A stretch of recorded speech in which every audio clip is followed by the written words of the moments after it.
একটি পারমাণবিক বোমা কেবল নির্দিষ্ট ভূখণ্ড ধ্বংস করে না, এটি পুরো একটি সভ্যতাকে তছনছ করে দেয়। ইরানে পারমাণবিক হামলা হলে তার ক্ষতিকর প্রভাব শুধু দেশটির মধ্যেই সীমাবদ্ধ থাকবে না, তুরস্ক, পাকিস্তান, ভারত এবং আরব দেশগুলোতে ছড়িয়ে পড়বে। দীর্ঘমেয়াদী স্বাস্থ্য ঝুঁকিতে পড়বে কোটি কোটি মানুষ।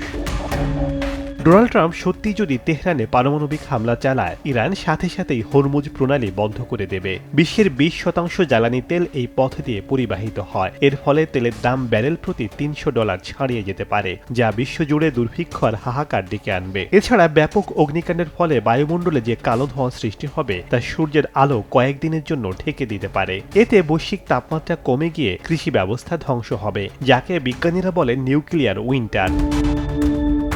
ইরান তাদের ফাত্তাহ-2 হাইপারসনিক মিসাইল দিয়ে মধ্যপ্রাচ্যের সমস্ত মার্কিন ঘাঁটি এবং ইসরায়েলের গুরুত্বপূর্ণ শহরগুলোতে হামলা চালাবে। এই মিসাইলগুলো বর্তমানে যে কোনো প্রতিরক্ষা ব্যবস্থা ভেদ করতে সক্ষম। লেবাননের হিজবুল্লাহ, ইয়েমেনের হুথি এবং ইরাকের মিলিশিয়ারা একযোগে ইসরায়েল ও মার্কিন লক্ষ্যবস্তুতে হাজার হাজার ড্রোন ও রকেট বর্ষণ করবে।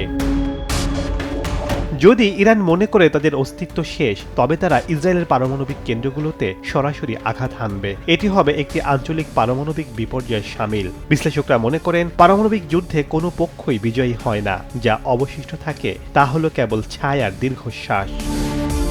শেখ সাদি মারজান, সময় সংবাদ।